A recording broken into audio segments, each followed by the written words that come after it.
Stacy Keibler. You guys remember her? Keibler was in the WWE.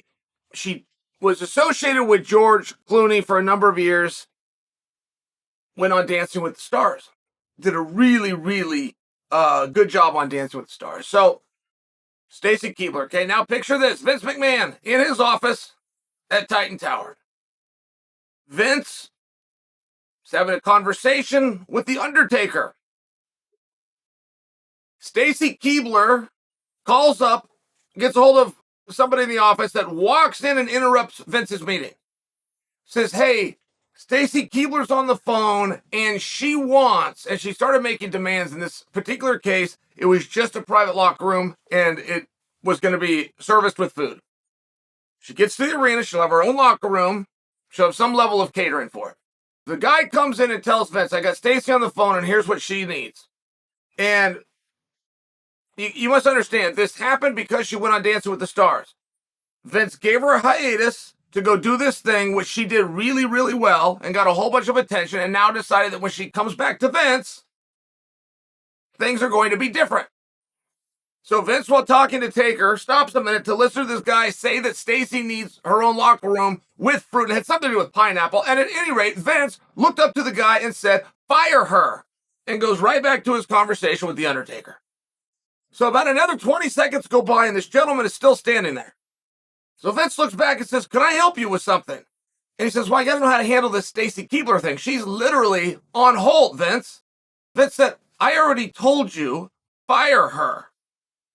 Goes back and finishes what he was doing with The Undertaker. Now, Stacy was never seen in the WWE again. One thing that you must learn, and I'm hoping that you just did, if you're in a negotiation, you can only push the other person so far. When you push them to a certain point, and they're going to have tells. They're going to have tells where people always get confused is when I am at my tell and I reveal that to you, you don't know that was my tell. I mean, right? A big one that people go through is, this is my best and final offer. Now, if somebody says that, you should know that is the point, but some people don't use that language. They would use a different language, and you really don't have a way to know. But one thing that you do find out when they blow up is you can only push the person so far before they say, I'm done. It's just like putting air in a balloon when all of a sudden it pops. It doesn't then give you an opportunity to let a little bit of the air out. To let a little more of the air out. Okay, we wanted all of these pieces here. Oh, well, let's just back it up down to the framing. We can still get that right. No, when the balloon pops, we're done. I don't know, and I don't know that we ever will know what went on with the negotiation of Francis, but I thought Francis was pleasant. I mean, I remember when Francis fought Surreal. He shows up to the press conference. He looks fantastic. He's got this beautiful suit on. And he very calmly answered questions that were asked of him. And somebody in the media had that information. Francis didn't bring it up. Francis didn't bring up, hey, we're in a negotiation. I need a carve out. I want to go box with Fury. Kevin Iole teed him up. And when Francis did answer it, he was very polite. He was very calm. He didn't raise his voice. He didn't use profanity. But he did tell us that he just needed a carve out to be able to go and box Fury. I only wonder, was that accurate? It would seem as though it would be impossible to spend 12 months of back and forth if it's only one thing. It would just seem difficult to do. We were told there was many meetings and many dinners, and I know the gentleman, Markel, that was representing him from CAA, was not at another point in this process representing him. Francis went in alone. And if all it was a carve out to be able to go and box Fury, it would seem like a lot of those meetings didn't need to take place. And so therefore, I just speculate for you. Was there other things Was there more things? Because that can be tough. You got a guy that's got 8 things, and you can go meet him on 5. 5 concessions you never wanted to make, but you do make it. Or what about if a guy's got 8 things and you concede on all 8, but then he adds a 9th and a 10th? I have no evidence that that's what happened here. None. I will just tell you, it is a surprise for me that it would take 1 year of, hey, I need a carve out to go box. Hey, we don't do that. It seemed like it's an interesting spot. It seemed like it's a really tough spot. At some point, so much air went in that balloon that the balloon popped.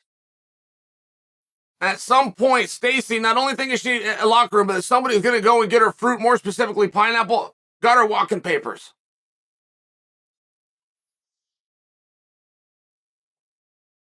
The situation of what you do now is extremely complex. Very, very complex. It would seem as though Francis had a bird in the hand, right? If he had a bird in hand, the way that would look is some promoter somehow got a hold of him, and it was probably through different people so they could all say that they were separated in one of these situations, and they laid out something that looked very beautiful. The problem with that is if a promoter did that, he would be found out, and that would not go over well with other promoters. And that would be a really big problem if you had a guy that came in through the back door, attempted to do damage to your brand, and brought a guy in, even if he goes and holds that event. You've now created an enemy. It's possible. It's very possible. It's just an interesting thing to try to believe is real. And time matters, guys. Oh my goodness, does time matter? I mean, that is so glaringly obvious for us, but we all then think that we're the one exception to that. We really do. I mean, we have proof. We don't have to wonder. Tito Ortiz versus Chuck Liddell, part 1, huge business. Part 2, even bigger business. Part 3, 30 years later, nobody watched. And timing matters. It wasn't that Chuck and Tito don't work. Chuck and Tito, separated by generations, didn't work. I'm stating the obvious. I know that I am. But what is that time? You got a guy who's been removed from the ring for 1 year. Okay. And there's even a rumor that he's going to go and do a different sport, or even a rumor that he's going to go and make up a sport. But that person that he's going to go and do the sport and make up a sport with already has an opponent and hasn't been talking about doing that. Now, maybe you change the conversation. Maybe you could put a patch in this boat. You can plug the whole thing up. But is that today? Could you do that today? All right, great. Could you do it next month? Okay, fine. Could you do it 4 months from now? And things change very, very quickly. If Jon Jones gets trashed by Ciryl Gane, the Francis world stays open. The idea of Francis, the return of Francis, the asterisk next to the heavyweight division, the true champion that never, all of those doors reopen if Francis has friends in the media that open those doors. I don't know what his relationship is. But I know a number of fighters that think, well, if I do this, they can't deny me. I'll hear them say it. Well, what are they going to say if I beat this guy? Well, what are they going to do if I do this? They'll have no choice but give me a title fight. You better have some friends within the media to do it in the first place. That's the very first thing you have. Have you been good to the people? When people called you and wanted interviews, when they reached out to you, did you do good things for them? Because if you didn't, 5 months from now, they're not coming in talking about you, just so you know. I mean, this is a game like anything else. How did you build it? Where are your bridges? Have you collected your army so your troops can go out and battle? And I'm not giving Francis a hard time at all. This is hard for me.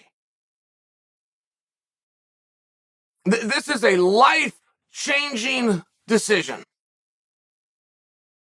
But was it for the better or was it for the worse, right? You just need a little bit of time to tell. I always accept fighters for their word. And their word is, I'm a prize fighter. You give me a prize, I'm going to come fight. That's what I accept. But guys aren't always like that. And it's hard to get two of them to beat to the same drum. Very, very hard. There are stars out there that will only fight guys if they're a 3-1 favorite.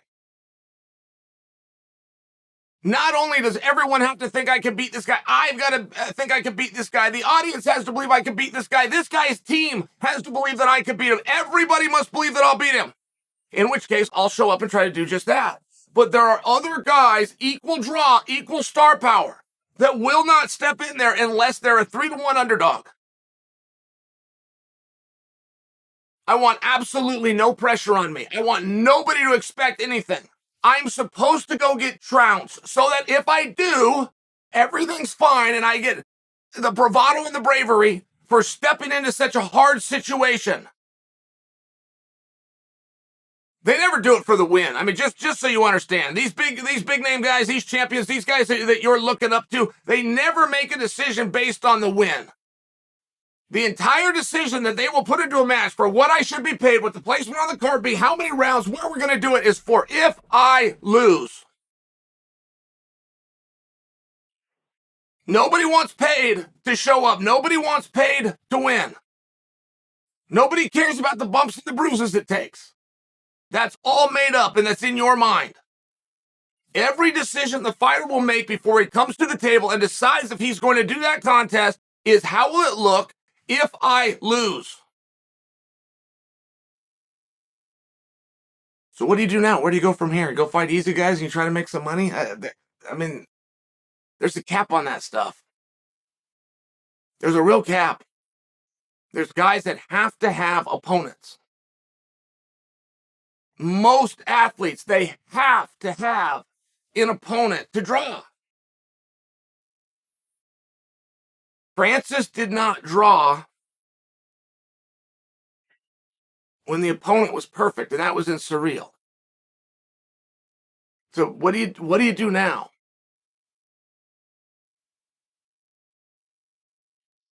Interesting spot. I hear people. I wish I could read a comment because there's 50 like it. But I hear people say in the comment section, Francis is just going to go do an easy fight for a whole bunch of money.